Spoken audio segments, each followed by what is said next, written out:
Olá, boa tarde, bem-vindos à quinta e última Mind Steps Lives do mês de fevereiro.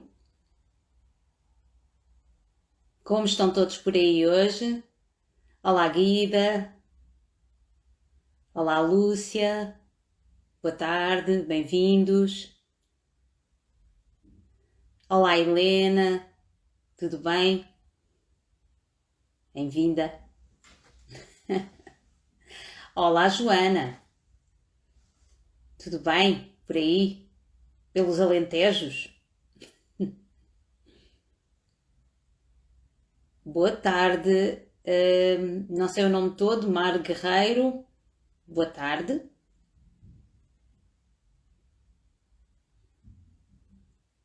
Olá, Lúcia. Bom, então enquanto aguardamos aqui que mais pessoas se juntem a nós, vou fazendo aqui já uma pequena introdução. Como sabem, este mês a Mind Steps dedicou-se ao tema das crianças com necessidades especiais na pandemia. Vamos fechar com chave de ouro, se bem que eu acho que todas as pessoas que passaram por aqui, pelo menos para mim, foram todas muito importantes e acrescentaram muito valor e também às pessoas que procuravam alguma informação sobre este tema. E por isso estou grata a todas elas que passaram por aqui, porque foram todas mulheres. E estou grata a todas as pessoas que estiveram desse lado durante este mês de fevereiro a acompanhar aqui esta maratona de lives que eu espero que possa ter ajudado muito as famílias que estão em casa com crianças com necessidades especiais na pandemia. Durante esta live de hoje, convido-vos também, se quiserem, a deixar algumas mensagens. É verdade que eu não tenho conseguido responder a todas durante as lives, mas peço-vos que, caso tenham dúvidas, que enviem para a página da Mind Steps, do Facebook ou do Instagram, que logo que tenha oportunidade eu respondo. Hoje iremos contar com a participação, com a valiosa doutora Lúcia Oliveira, que já está aqui connosco, pelo que eu percebi, que é psicóloga e coordenadora da equipa local de intervenção precoce de Arraiolos e que muito gentilmente aceitou, que eu sei que ela tem uma agenda muito preenchida, juntar-se aqui a nós nesta live, nesta última live dedicada às crianças com necessidades especiais na pandemia. E como eu não quero que a Lúcia aguarde mais tempo, eu vou convidá-la aqui a juntar-se a nós. Para que a Lúcia se junte a nós. Olá, Kátia.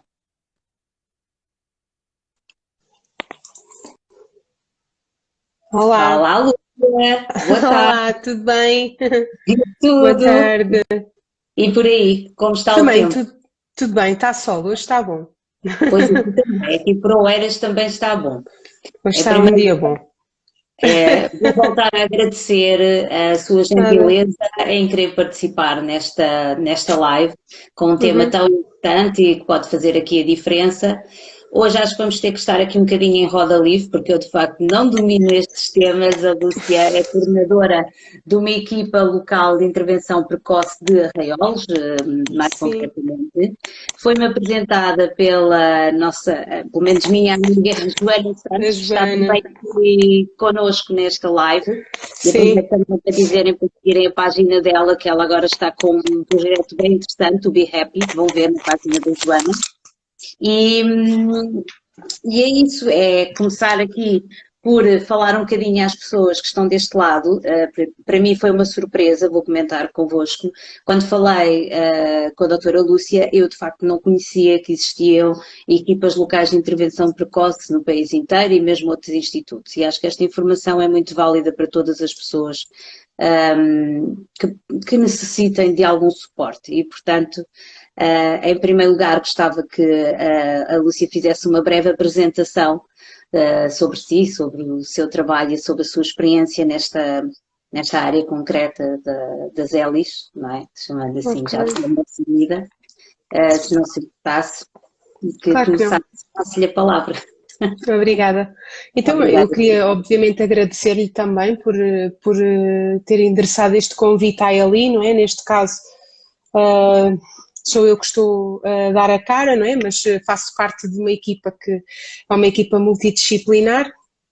A minha formação base é a psicologia, eu sou licenciada em psicologia e de facto é uma das áreas técnicas que integra estas equipas, não é? Tem várias áreas, uma delas é então um profissional da área da psicologia e há cerca de 2 anos que acumulo esta função, com a função de coordenadora da equipa e que, pronto, tem um papel mais de organização e gestão de funcionamento do próprio serviço, de cada, neste caso cada LI tem uma coordenadora ou elementos de ligação que permitem também criar aqui alguma uniformização no serviço e na forma como ele funciona. Mas, além da minha experiência e da minha licenciatura em Psicologia, tenho também depois uma pós-graduação em ensino especial, nomeadamente nesta área mais da intervenção precoce, e estou também em fase de conclusão da formação em psicoterapia pela Sociedade Portuguesa de Psicologia Clínica e pronto, e ocupo o meu tempo entre essa dimensão da função na LI mais a prática clínica privada e portanto às vezes acaba por ser assim mais difícil, mas é Muito enriquecedor, obrigada. pronto. Sim, eu sei, tive que fazer uma ginástica e agradeço mais uma vez Sim, esta grande oportunidade de estar aqui connosco exatamente para falar sobre as ELIs e já agora já começou por falar, não é, que são equipas multidisciplinares. sim, No caso, vai falar na comunidade que conhece, não é, que é a sim, de sim. Arredores, e qual é a importância das equipas locais de intervenção precoce, o que é que fazem, Uhum, como é que uhum. trabalham na prática, assim, para que os pais que nos possam estar a ouvir neste momento Percebam, possam não é? também percebam e que possam procurar essa ajuda caso Ok. precisem. Então, as ELIs são assim, digamos que um dos patamares desta estrutura. É uma estrutura grande que engloba vários níveis. As ELIs são, digamos que, a resposta, não é? Mas que está alicerçada naquilo que nós chamamos vulgarmente o SNIPI, que é o Sistema Nacional de Intervenção Precoce. O SNIPI divide-se em mais ou menos em três níveis, e que tem, então, do ponto de vista nacional, composto pelas comissões de coordenação do SNIPI, são representantes do Ministério da Educação, do Ministério da Segurança, do Trabalho e da Segurança Social e depois também do Ministério da Saúde. Portanto, Uhum. são representantes destes três ministérios, que são, no fundo, também os ministérios que permitiram a possibilidade da criação desta rede, não é? De resposta em termos nacionais. Depois tem, no nível intermédio, ao nível regional, as subcomissões de coordenação regional. Nós aqui temos para o Alentejo a subcomissão de coordenação regional do Alentejo, existe para Lisboa e Val do Tejo, existe para o Norte, existe para o Centro e também para o Algarve. E depois, então, no nível regional, temos as equipas locais de intervenção. No distrito de Évora existem 13 equipas, cada uma habitualmente dá resposta ao seu concelho, mas também temos algumas que pela proximidade geográfica abrangem mais do que uma zona, mais do que um concelho, alicerçam porque são próximos, porque permite também rentabilizar os Claro. recursos e os técnicos, não é? E Uhum. portanto dá resposta, são 13 no distrito. A de Arraiolos, então, abrange todo o concelho geográfico de Arraiolos, a equipa dá resposta. A entidade que é a nossa entidade promotora, portanto, onde nós estamos sediados também, é a Santa Casa da Misericórdia, mas pode ser outra IPSS ou uma associação. Isto tem a ver depois com a forma como foram feitas as negociações dos protocolos. Certo. E as equipas então são compostas por técnicos que são cedidos, são protocoladas acordos com os vários ministérios que compõem. Alguns técnicos são provenientes do Ministério da Saúde, outros, neste caso da Educação, nós temos uma educadora de infância que pertence ao Ministério da Educação, 2 técnicos pelo Ministério do Trabalho e da Segurança Social, que é a psicóloga, neste caso eu e uma colega que é assistente social. E depois temos então os técnicos que vêm da saúde, que é uma fisioterapeuta e uma terapeuta da fala. A afetação horária dos profissionais não é toda igual, depende também daquilo que na altura se entendeu que poderiam ser as necessidades e, portanto, assim se afetou um determinado número de horas, mas a equipa não tem os técnicos a tempo inteiro, apenas a tempo inteiro estou eu e a educadora que compõe a nossa ELI, que eu já vi que está cá presente, que é a Margarida. Sim. Somos as únicas que temos tempo completo, o resto dos colegas estão em meios horários e contamos com a colaboração também de uma enfermeira da UCC, que é a Unidade de Cuidados na Comunidade do Centro de Saúde, que também integra a nossa equipa e que nos dá suporte. E, portanto, nós organizamos todo o nosso trabalho em função destes recursos técnicos, não é? E daquilo que são a dispersão geográfica também, porque às vezes, apesar de o Alentejo de haver pouca população ou de habitualmente haver referência a isso, a verdade é que há uma grande dispersão da população que vai existindo e isso obriga a que os apoios possam ter que ser em outros locais distantes da sede de concelho e nós termos que nos deslocar e fazer essa prestação de apoio no local onde a criança frequenta o equipamento educativo ou no seu domicílio, porque tem a ver obviamente com a filosofia que é, preferencialmente, a intervenção deve ser no contexto natural de vida da criança e, portanto, é onde ela se encontra, é onde é mais conveniente e mais produtivo que possa decorrer a intervenção da ELI. O que não deve ser um grande desafio. Sim, quando estamos a construir horários é um Tetris muito engraçado, porque estamos ali a tentar gerir as nossas agendas, não é? Os horários que temos apenas temos uma viatura para fazer essa deslocação pelo concelho e temos que contar obviamente também com a boa vontade dos profissionais e as minhas colegas nesse aspecto são impecáveis. E penso que a maior parte dos técnicos que trabalhem ali, do que eu conheço nesta zona, todos eles usam de uma boa dose de generosidade e flexibilidade para se conseguir dar a resposta. As crianças, habitualmente, o contexto em que é mais frequente o apoio é obviamente os jardins de infância e as creches, porque é onde elas passam a maior parte do tempo, não é? Se estiverem integradas. Exato. Se estiverem em casa, e aí nós temos mais facilidade em poder possibilitar os apoios, não é? Quando estão em casa, temos que gerir, obviamente, com as famílias, ou se estiverem numa AMA, ou com outro cuidador, aí tem que se fazer gestão caso a caso, onde o horário e a altura do dia que for mais conveniente, é habitualmente a negociação é feita tendo em conta aquele caso. Certo. Também temos, não é assim há tanto tempo, mas cada vez mais tem-nos sido cedido também no espaço do Centro de Saúde de Arraiolos, uma sala, é uma sala de atendimentos e é um ginásio que era usado pela fisioterapeuta, que também era a colega que dava lá a resposta, e que ela podia usar esse espaço também para fazer algumas terapias que requerem e algumas intervenções que requeriam outro tipo de material e tudo mais.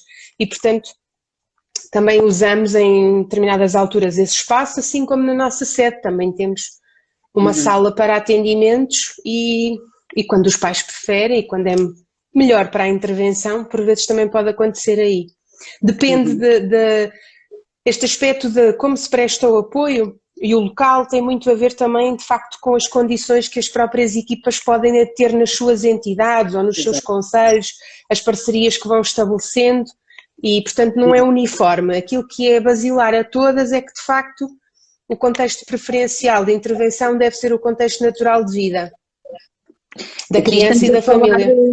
Sim, aqui estamos a falar, só para esclarecer os pais que possam estar a ouvir, ou educadores, estamos a falar numa faixa etária dos 0 aos 6 anos, foi o que a Lúcia me... Sim, o Sistema Nacional de Intervenção Precoce é um conjunto de medidas que visam, sobretudo, dar resposta a crianças e respectivas famílias, não é? Dos 0 aos 6 anos de idade. E como é que as Sim, pessoas podem, portanto, a partir do princípio, imagino que agora temos aqui alguns pais que possam estar a ouvir pela primeira vez falar sobre as equipas sim, locais sim, de intervenção precoce e podem estar em qualquer parte do país. Portanto, basta sim. procurar na internet por este nome, não é? Equipa locais de intervenção precoce. O melhor sempre é como é que chegam às ELIs, não é? É isso Sim, que sim. quer Os perceber. pais Podem chegar conseguem. de várias formas. Habitualmente, as famílias, é muito comum não conhecerem o serviço, isso é uma realidade. Uhum, E então, há sim serviços que têm mais informação, nomeadamente os médicos de família ou pediatras, uhum, porque têm no próprio sistema de registro, têm um campo específico para o Serviço Nacional de Intervenção Precoce e até nos livros de saúde infantil, se forem ver, há lá nas folhas iniciais, há campos específicos para o SNIPI. Portanto, podem sempre falar com o pediatra ou com o médico de família sobre alguma preocupação relativamente ao desenvolvimento da criança, algum aspecto que preocupe os pais e que de alguma forma uma LI, não é, ou uma equipa pudesse fazer a avaliação e perceber se há motivo para essa preocupação ou de alguma forma não. Depois também pode ser via educador de infância ou o contexto educativo, não é? Também podem referenciar, existem modelos próprios, existe uma ficha de referenciação que normalmente nós disponibilizamos a todas as educadoras, coordenadoras pedagógicas dos jardins de infância da nossa localidade, disponibilizamos sempre essa ficha e elas, quando têm alguma situação que as preocupa, acabam por uhum. preencher, informam os pais, ou elas preenchem, ou preenchem os pais e depois fazem-nos chegar, ou diretamente, ou por e-mail. Também há a possibilidade de ser qualquer cuidador ou qualquer pessoa significativa e que tenha contacto com a criança, que tenha uma preocupação, pode Sim. remeter essa preocupação ou pode dar conhecimento à ELI da existência dessa preocupação com essa Vamos só criança. tentar entender melhor quais são as preocupações que as Elis atendem. Sim. Que é, Uhum. pronto, não, os Os pais não pensam critérios agora, os sim, critérios, sim. numa fase inicial o motivo da referenciação pode ser Uhum, diverso, não é? E por isso é que uma referenciação não é sinónimo de intervenção por uma LI. As famílias uhum. podem referenciar e nós podemos chegar ao final da avaliação e perceber que não têm critérios de elegibilidade. Isso é um ponto muito importante na intervenção das LIs, porque nem todos os casos são elegíveis para nós. Quais é que são? Então, são elegíveis para a intervenção precoce todas as crianças que apresentem alterações nas funções ou estruturas do corpo, Uhum. que limitem, obviamente, o seu normal desenvolvimento e a participação nas atividades típicas para a sua idade, não é? Para o seu nível de funcionamento, ou então as crianças que apresentem risco Uhum. grave de atraso de desenvolvimento. E aqui no risco podem ser situações de risco biológico, crianças Uhum. que de alguma forma nasceram com alguma fragilidade do ponto de vista do seu desenvolvimento biológico, Uhum. ou então crianças que tenham risco ambiental. Dentro do risco ambiental falamos de questões de risco parental ou risco contextual, não é? Coisas que impliquem a família, o ambiente onde vive, as condições de vida, ou então as questões ligadas à saúde mental dos pais, a questões particulares de vulnerabilidade, não é? Uhum. Pronto, a questão da pobreza, o isolamento, enfim, uma série de aspectos ligados ao risco. Nas questões das alterações das funções, falamos de alterações funcionais ou então mais físicas, não é? Crianças, por exemplo, que nascem com doenças congénitas, com síndromes, com alterações cromossómicas, não é? Automaticamente são elegíveis para o nosso serviço. Já agora peço desculpa interrompê-la. Margarida, acho que já percebi quem é. Mar Guerreiro é Margarida. Está aqui a responder à Assunção, que perguntou o que eram as ELIs, que nós tínhamos estado a falar, Sim, equipas locais de intervenção.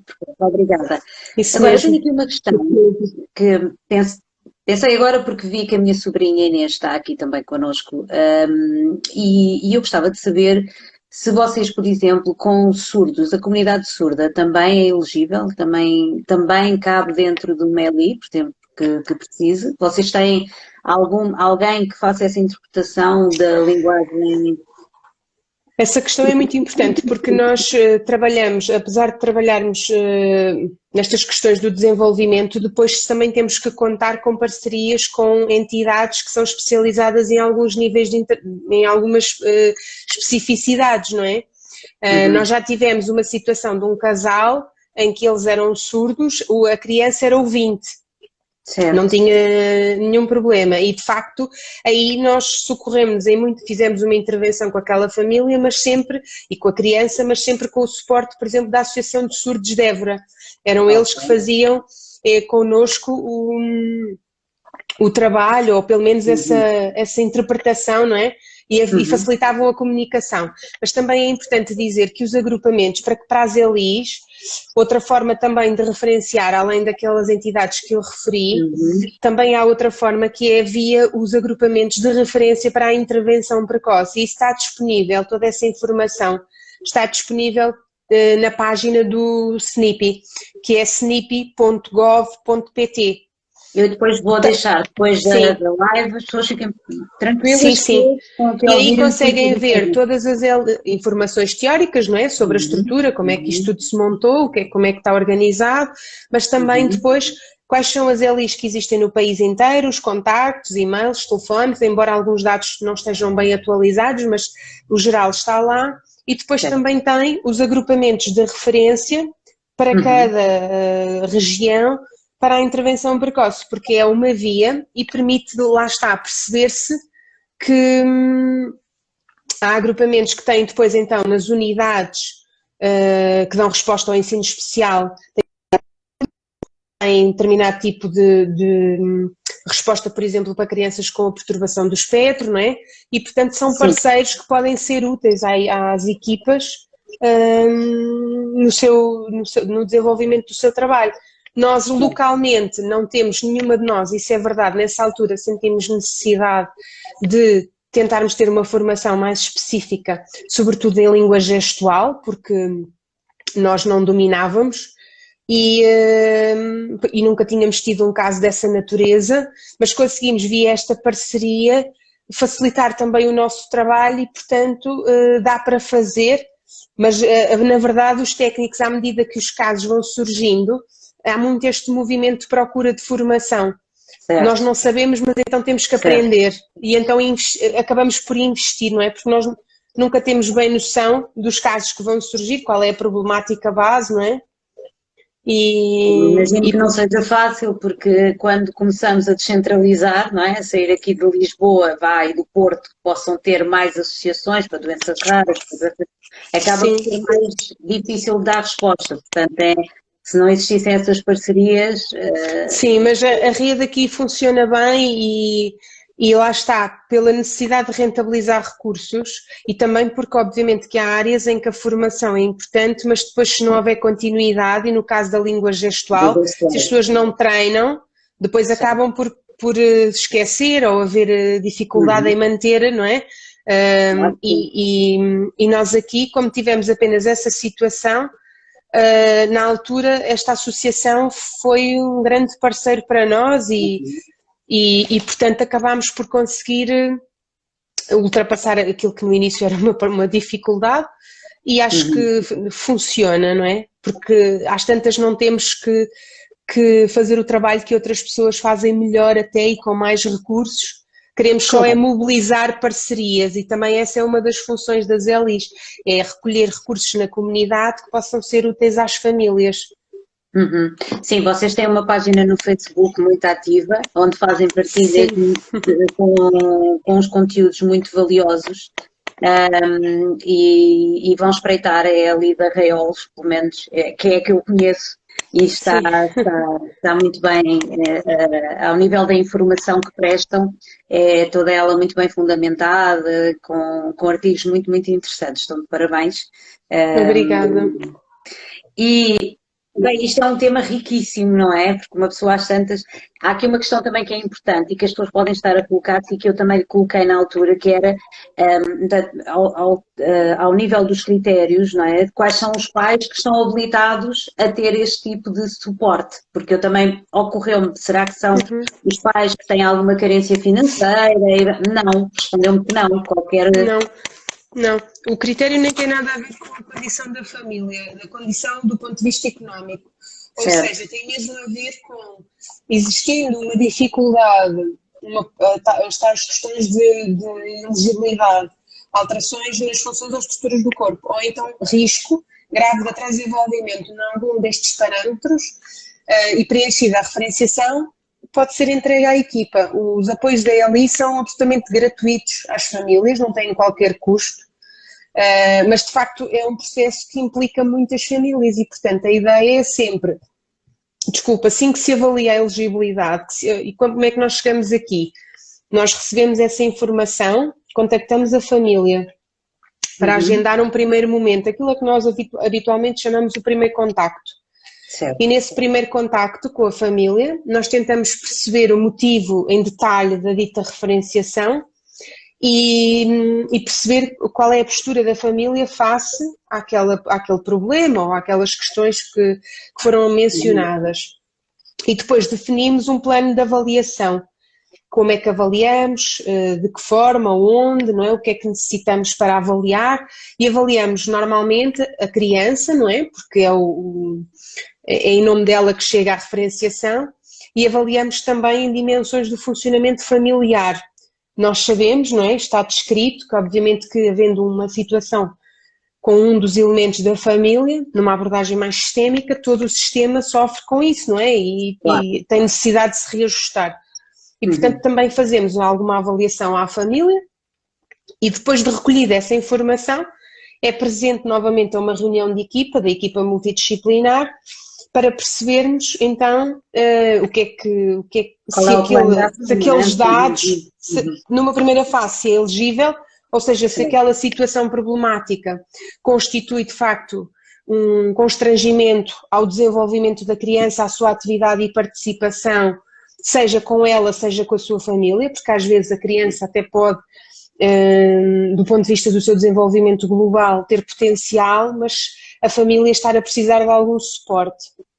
Isso é muito interessante, nós também falámos sobre isso ao telefone.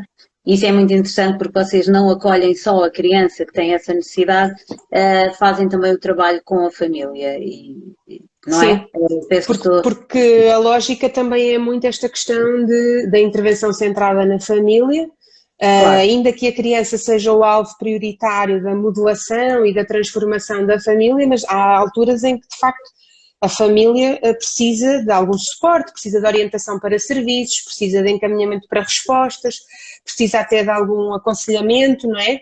E esse trabalho é muito importante e muitas vezes ajuda a que depois a relação com a criança seja mais potenciadora ainda de desenvolvimento.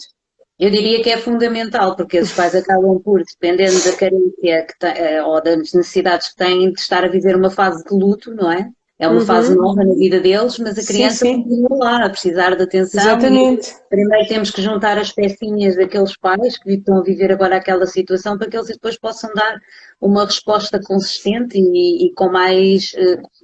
No fundo é um bocadinho um bálsamozinho para a alma desses pais e a coragem, claro. Não é? Que tem que ter.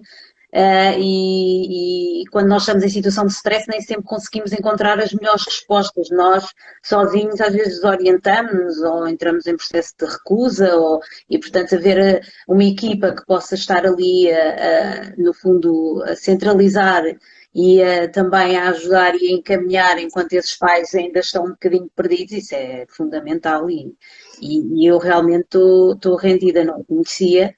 Agora, também, lá está, também abordámos esse tema na nossa conversa, provavelmente atendendo digo eu, se calhar, à quantidade de pessoas que possam estar a querer usufruir do vosso suporte. Imagino que a quantidade, o número de pessoas aqui em Lisboa seja muito diferente do número de pessoas no Alentejo, não é? Sim, claro. Os recursos também podem ser diferentes, ou seja, estas variáveis sim.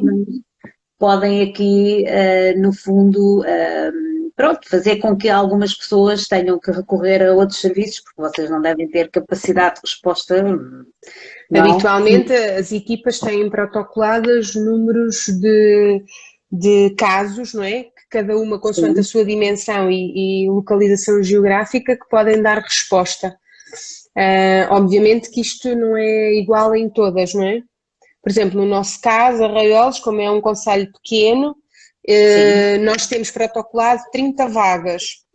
Às vezes temos mais, há alturas em que temos mais do que as 30, Uhum. outras vezes temos um bocadinho menos, depende também das circunstâncias, mas Uhum. anda à volta disto. Mas mesmo, por exemplo, no Distrito de Évora, há equipas que têm acordo para 80 e têm muito mais do que 80 e outras têm um bocadinho menos, vai variando. Portanto, em Uhum. Lisboa, a composição daquilo daquilo que às vezes é a partilha com outras colegas, a composição das equipas é também diferente, às vezes não tem uma variabilidade tão grande de profissionais, outras vezes Interessante. tem equipas grandes, mas têm também um volume de casos muito maior e, portanto, obviamente que quando fazem a atribuição da elegibilidade, não é? Quando se vai perceber se é elegível ou não, claro que os casos que compreendem o grupo 1, nós costumamos sempre chamar grupo 1 ou grupo 2. Grupo 1 é estas alterações nas funções ou estruturas, grupo 2 os fatores de risco.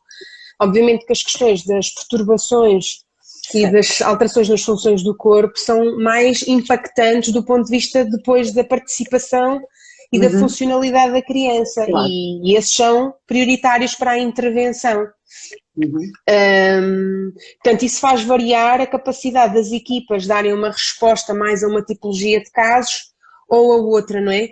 Até porque se de facto a criança tiver, eu depois há bocadinho acabei por não terminar esse raciocínio, quando nós fazemos a avaliação da elegibilidade, os processos depois podem ter dois desfechos, ou, aliás três, podem Uhum. ficar, se tiverem de facto critérios de elegibilidade, que são considerados processos SNIPI, ou seja, são processos que vão ter apoio direto de um ou mais técnicos da equipa, pela gravidade da situação e pela necessidade de uma intervenção direta, e o direto não quer dizer que seja técnico-criança, pode ser Certo. técnico-criança, técnico-família, mas a verdade é que é preciso um trabalho regular, não é? Uhum.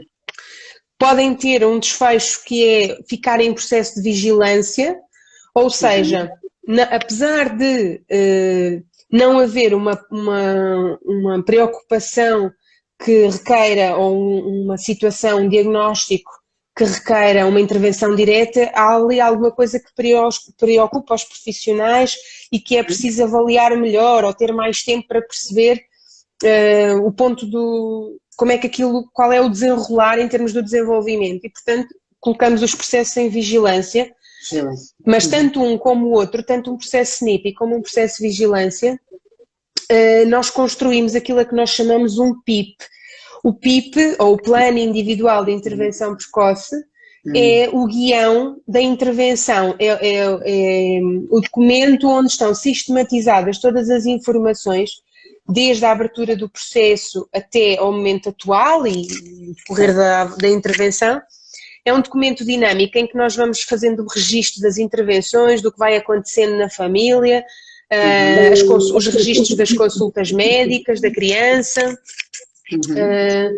os dados da família, quantas vezes reunimos, enfim, é um documento de facto muito detalhado e é construído sempre em conjunto com a família.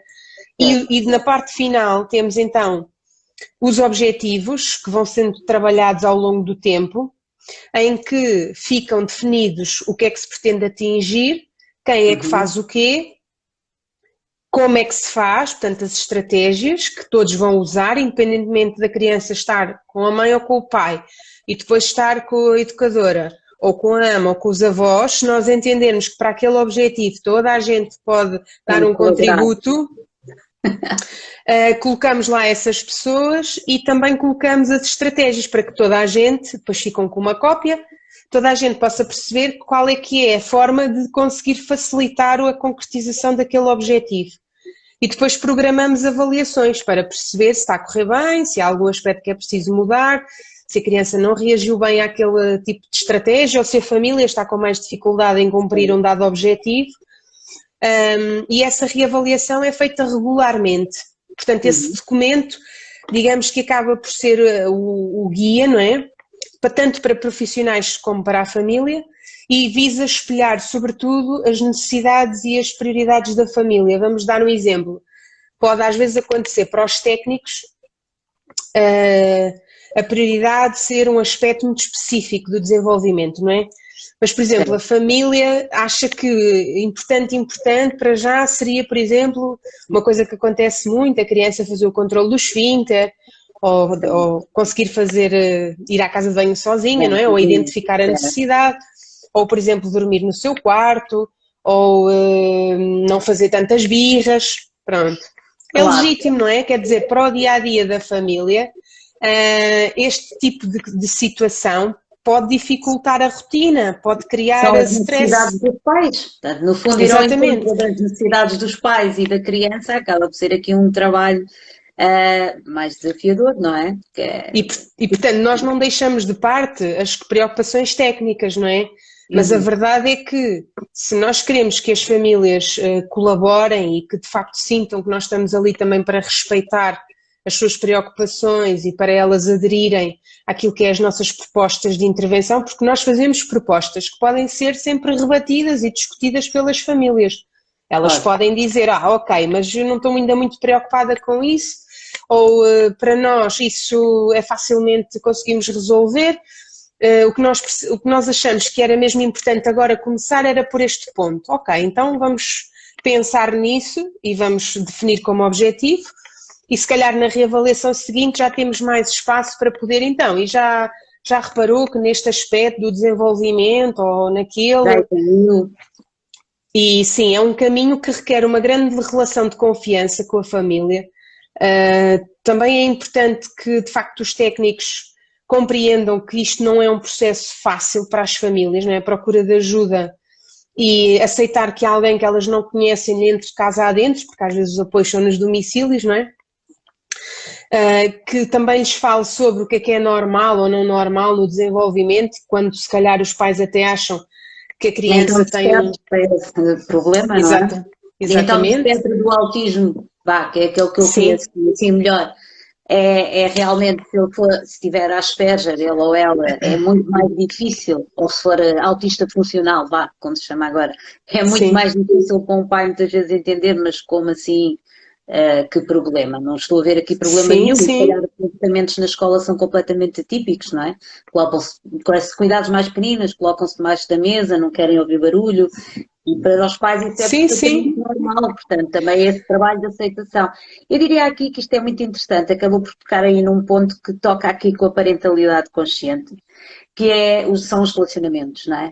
E esses valores todos que falou, o respeito pela integridade, o igual valor, a responsabilidade pessoal depois e a autenticidade, é aquilo que tem vindo a falar, não é? Agora neste último bocadinho, sobre o relacionamento com a família, porque se realmente for impor alguma coisa a algum pai, ele não vai aceitar isso ou recebê-lo tão bem, não é? Porque vai se sentir ou atacado ou então que não lhe estão a dar a importância que ele precisa naquele momento e também não vai ser tão colaborante quanto vocês precisam que eles sejam. E, portanto, sim, às vezes... Claro que eu entendo, nem todo, pronto, às vezes os processos exigem mesmo algum tipo de, não sei como é que é de dizer isto, mas de imposição não, mas talvez de facilitadora nesse caso, mediadora, mas ser assim um bocadinho mais diretiva, não é? Sim, sim. Não é fácil, de facto, depende também do que é que estamos a falar. Por exemplo, nos processos em que está envolvido o risco, não é? Quando falamos de situação de risco, maltrato, negligência ou abuso, aí de facto há mecanismos legais, não é? E nós, sendo um serviço de primeira linha, exatamente, temos que salvaguardar o superior interesse da criança e normalmente quando chegamos ao limite já queimamos as etapas anteriores, portanto já tivemos todo um caminho em que tentámos mobilizar a família, em que tentámos fazer mudança de práticas, em que alertámos para a consequência de determinadas situações, em que monitorizámos e ainda assim não houve mudança e o não haver mudança significa a criança continuar em risco, não é? E em perigo. Claro. E portanto aí também temos uma relação aberta e verdadeira que é, perante esta situação que está a acontecer e dadas as circunstâncias, há procedimentos legais, nós vamos ter que fazer isto. Tem Certo. alguma coisa a dizer sobre isto? Compreendo porque é que o estamos a fazer.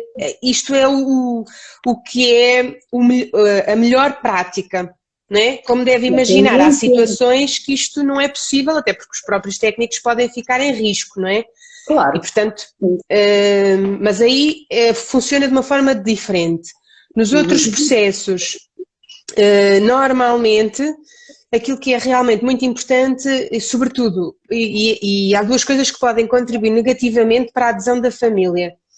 Uma delas é as famílias, quando são encaminhadas para as LI, não é? Para as equipas locais de intervenção, não saberem exatamente o que é o serviço e ao que vão.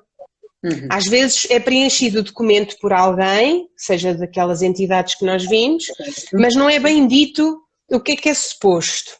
Então, quando a família chega ao primeiro contacto e nós explicamos, mas eu não queria nada disso, eu pensava que a criança vinha aqui, fazia as sessões e tudo bem, não é? Não. Exato. Antes já tem que haver aqui, então, uma forma de informar estas equipas que É importante, pois. Ou o técnico, não é? No caso o médico, ou um professor, ou um indicador de infância, tem que ter mais formação.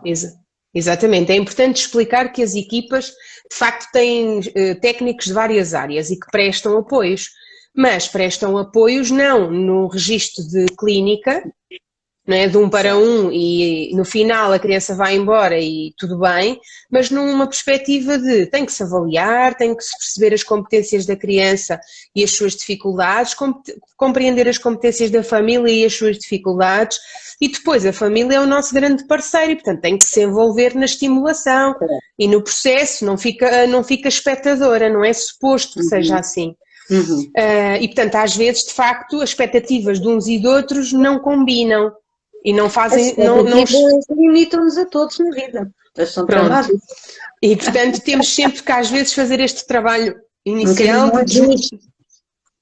de desmontar e de sensibilizar, e ainda assim as pessoas podem não autorizar a intervenção e não tem problema. Se recebermos a referenciação e nesse primeiro contacto a família disser, mas olha, eu não queria mesmo nada disso, eu só queria mesmo uma sessão ou 5 sessões, falaram-me em 15 sessões de fisioterapia. Pois isso não é com o nosso serviço, isso não é possível aqui. E as pessoas não assinam a autorização, o processo fica imediatamente arquivado e a família procura o suporte onde achar que é mais conveniente. A outra situação em que é difícil a adesão, era nisso que a Helena estava a falar, que é quando nós temos crianças que são sinalizadas, referenciadas à equipa, e em que o motivo da referenciação ainda não é claro aos pais. Ou seja, eles estão a viver processos de negação. Por exemplo, uma educadora está muito preocupada e quando diz, tem aqui uma equipa que vem cá, dá apoio às crianças, não se importavam que eu referenciasse só para ver se há ali algum problema, isto ainda deixa assim uma coisa no ar, não é? Certo. Mas a questão é que depois cabe-nos a nós ter que confrontar a família com aquilo que é a verdadeira dificuldade. E isso nem sempre é fácil se não houver, por parte dos outros parceiros, uma postura de concordância, não é?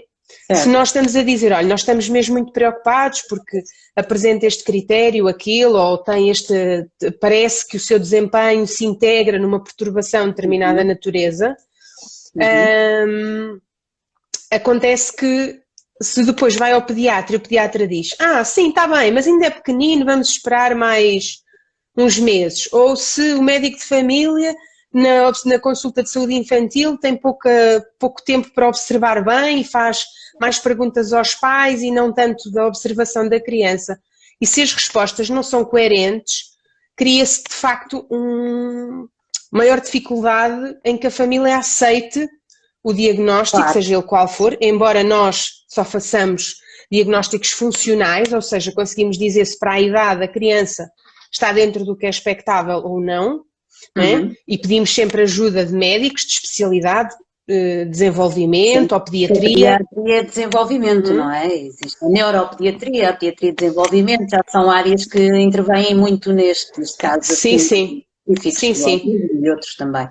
Sim. E isso é importante também que essas classes acabem porque, por exemplo, no nosso caso, a minha pediatra dos meus filhos é pediatra de desenvolvimento, portanto, como disse bem, em vez de estar a par com a conversa que tem connosco, tem também com as crianças, portanto, está ali sempre muito atento Claro. a algumas coisas que eles possam fazer durante a consulta. E lá está, quando não estão, se calhar, tão despertos, não é? Fazem consultas muitas e acaba por falhar. Mas também às vezes os pais têm dificuldade em ver isso. Eu volto a tocar nesse ponto porque os pais têm muita dificuldade em está aqui qualquer coisa que não é que não seja normal, mas que foge do padrão Sim.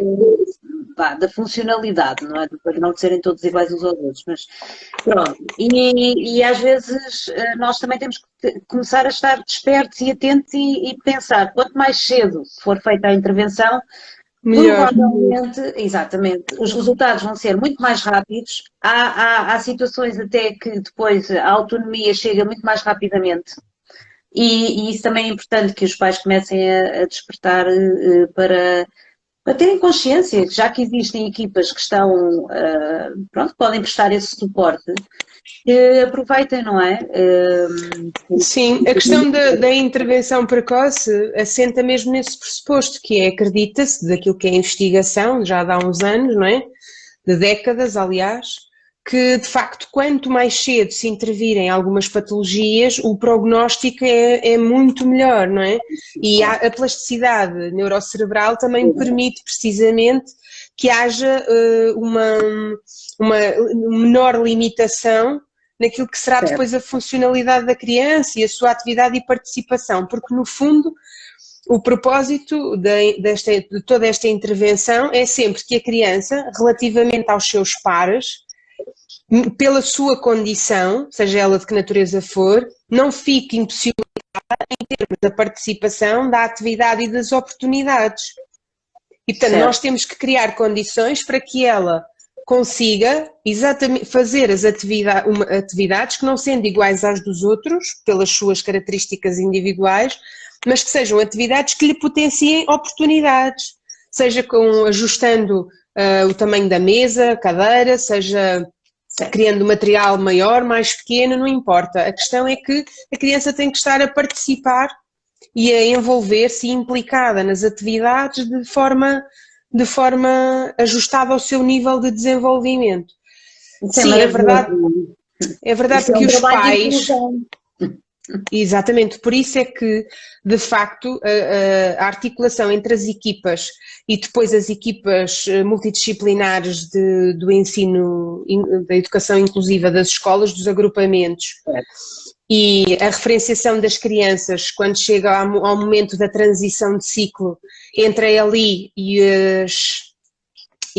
o ensino especial, não é, dos agrupamentos, é fundamental para haver continuidade das intervenções, porque obviamente que as crianças não, quando têm perturbações ao seu desenvolvimento, algumas conseguimos que elas atinjam um nível de desenvolvimento adequado à idade e, portanto, na transição não se verifica... Desculpa de interromper, mas temos mais ou menos 10 minutos e então okay. falar do processo da transição. Força.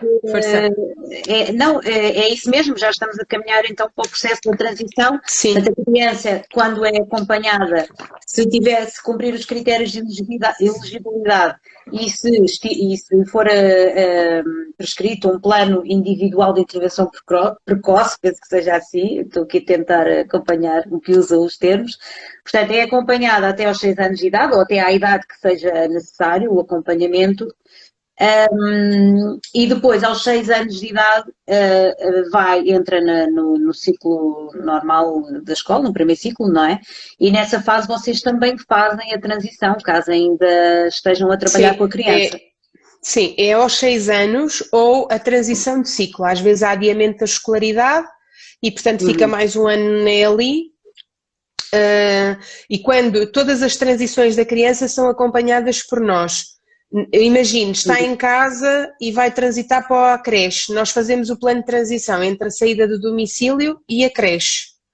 Está na creche, está em casa e vai pela primeira vez para o jardim de infância, nós planeamos com a família a transição. Temos um documento próprio, uma folha própria no PIP, que se chama mesmo Plano de Transição, em que ficam também definidas ações para a família, para a criança e para o novo contexto, do que fazer para que a transição ocorra nas melhores condições possíveis. Normalmente a transição deve ser planeada, idealmente, com 6 meses de antecedência. Nem sempre é possível, porque às vezes há decisões que são mais rápidas, mas ainda assim tentamos cumpri-lo. Na transição final, ou seja, depois de uma intervenção pela LI, a criança sai por transição para o primeiro ciclo. Se continuar a apresentar compromissos no seu desenvolvimento, nós, obviamente, que temos a obrigação de referenciar compromissos significativos para a sua atividade e participação, não é? Para o seu percurso escolar. Temos que referenciar ao 54 de 2018, portanto, que é o Decreto-Lei das Necessidades Educativas, não é? Do ensino especial. Aí nós referenciamos ao agrupamento, dizemos que aquela criança vai transitar, quais são os apoios que ela tem à data, qual é o seu nível de desenvolvimento naquela altura e o que é que nos parece que pode ser as necessidades para o próximo ano, em termos terapêuticos. Certo. E depois fazemos a articulação, tem várias fases, podemos fazê-la em reuniões presenciais, que fazemos quase sempre com o agrupamento para onde a criança se for ingressar, não é? Fazemos primeiramente, obviamente, o planeamento é feito com os pais, depois damos conhecimento aos pais de que vamos articular com a escola, depois participamos em reuniões com a EMEI, que é então a equipa multidisciplinar dos apoios educativos do agrupamento, não é? Educação inclusiva. E normalmente participamos sempre nas reuniões do início do ano letivo com as professoras do primeiro ciclo, que vão receber estas crianças. Claro. Podemos não participar todos, porque nas ELIs existe uma figura de referência que é o mediador de processos, que é o técnico que fica afeto àquele processo e, portanto, é com quem a família mais articula. E é normalmente a pessoa que tem mais informação sobre o caso e que, em momentos-chave, participa nestes encontros, nestas reuniões, para poder passar melhores informações. E, portanto, a transição é sempre assegurada desta forma.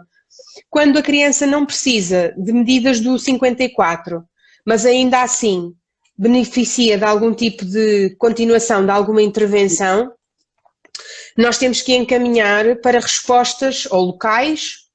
Às vezes, por exemplo, pode continuar a precisar de terapia da fala. Não é nada significativo, mas pode continuar a beneficiar ou de fisioterapia ou até de apoio psicológico. Certo. Aí nós podemos encaminhar ou para o centro de saúde, se tiver essa resposta, e dado que é uma criança que já tem uma intervenção, normalmente é possível manter, ou então temos que encaminhar via médico de família para o hospital e depois esperar que a família espera que seja chamada. Há famílias que optam percebem que é demorado e que é mais difícil, etc. Então preferem dar continuidade noutras respostas, normalmente privado, mas nós fazemos sempre esse encaminhamento. Bom, isto eu acho que dá 2 lives, direito a 2 lives, mas não vamos conseguir. Acho que falámos aqui de tudo o que era mais importante. Eu tinha aqui a questão da pandemia, mas nós, se quiserem, podem consultar na página, porque vocês têm iniciativas e percebe-se como é que funciona, e lá está, com certeza que na página do Filipe também devem ter este tipo de informações.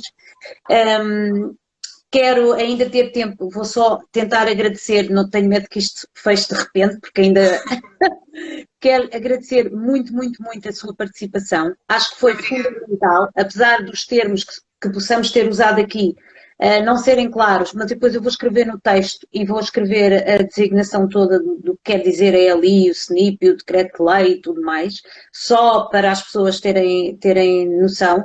Aqui o propósito era que o máximo de pessoas possível pudesse ouvir falar sobre estas equipas e da importância que têm nas comunidades onde estão inseridas, e também para que os pais percebessem que pode existir aqui uma boa parceria entre estas equipas e as famílias, e que estão de parabéns, não é? Todos aqueles que participam nestas equipas, todas estas instituições, porque tenho a certeza que trabalhar com crianças acaba por nos deixar sempre um bocadinho pronto, sempre preocupados, não é? São mais vulneráveis, e então imagino que vocês se desdobrem muitas das vezes em tempo e em disponibilidade para que aquela criança possa, o mais rapidamente possível, recuperar de alguma coisa ou sentir-se bem e que a família se sinta bem. E por isso, acho que só por isso vocês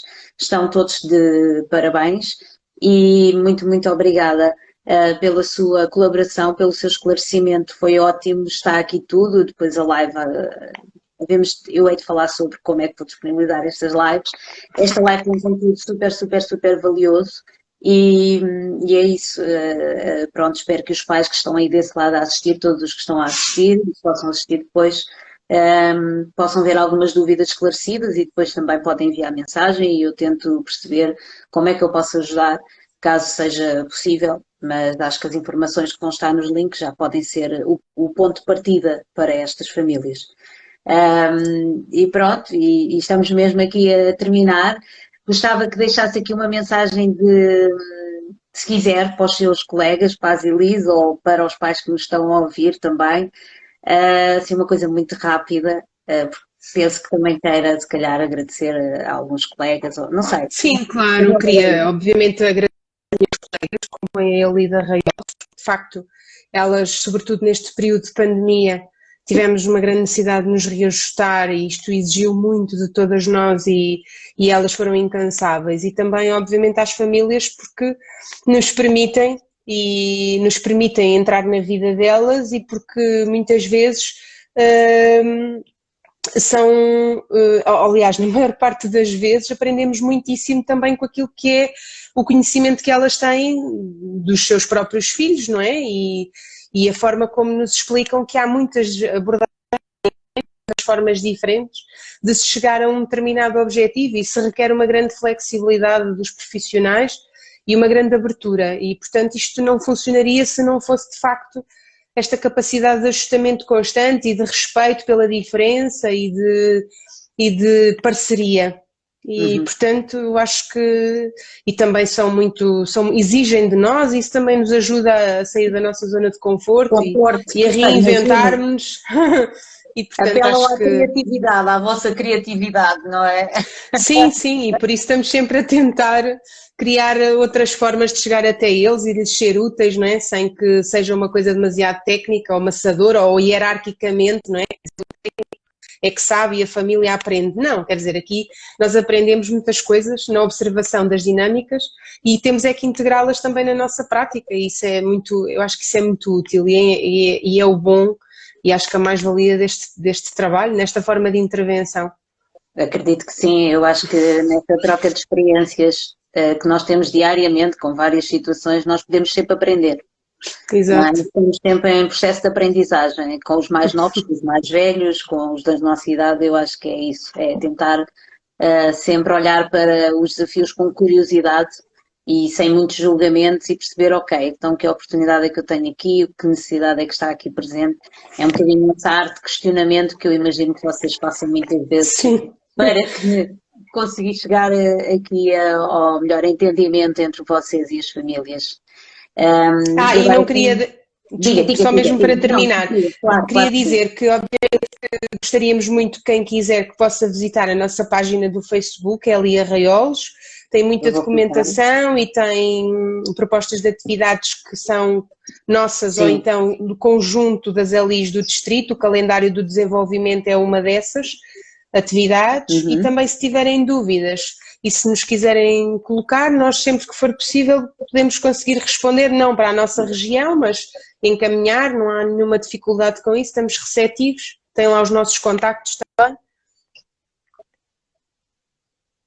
Muito obrigada. Eu vou também colocar, eu tenho estado a colocar da Eli da Raiolos, mas eu vou colocar também e vou colocar essa informação. Muito obrigada por essa disponibilidade. E pronto, e desejar a todos então o resto de um bom fim de semana, um bom descanso para a Lúcia, espero Obrigada. a família, tudo de bom. Adorei fazer esta roda de conversas sobre as crianças com famílias, com crianças com necessidades especiais na pandemia, foi muito rico para mim, aprendi imenso e estou muito grata a todos aqueles que colaboraram comigo e que me ajudaram. E a todas as convidadas que eu tive foram especialíssimas e não vamos perder o contacto, penso eu. Por isso, um beijinho a todos. Muito Um beijinho, obrigada. Adeus, um bom sábado. Obrigada. Beijinho.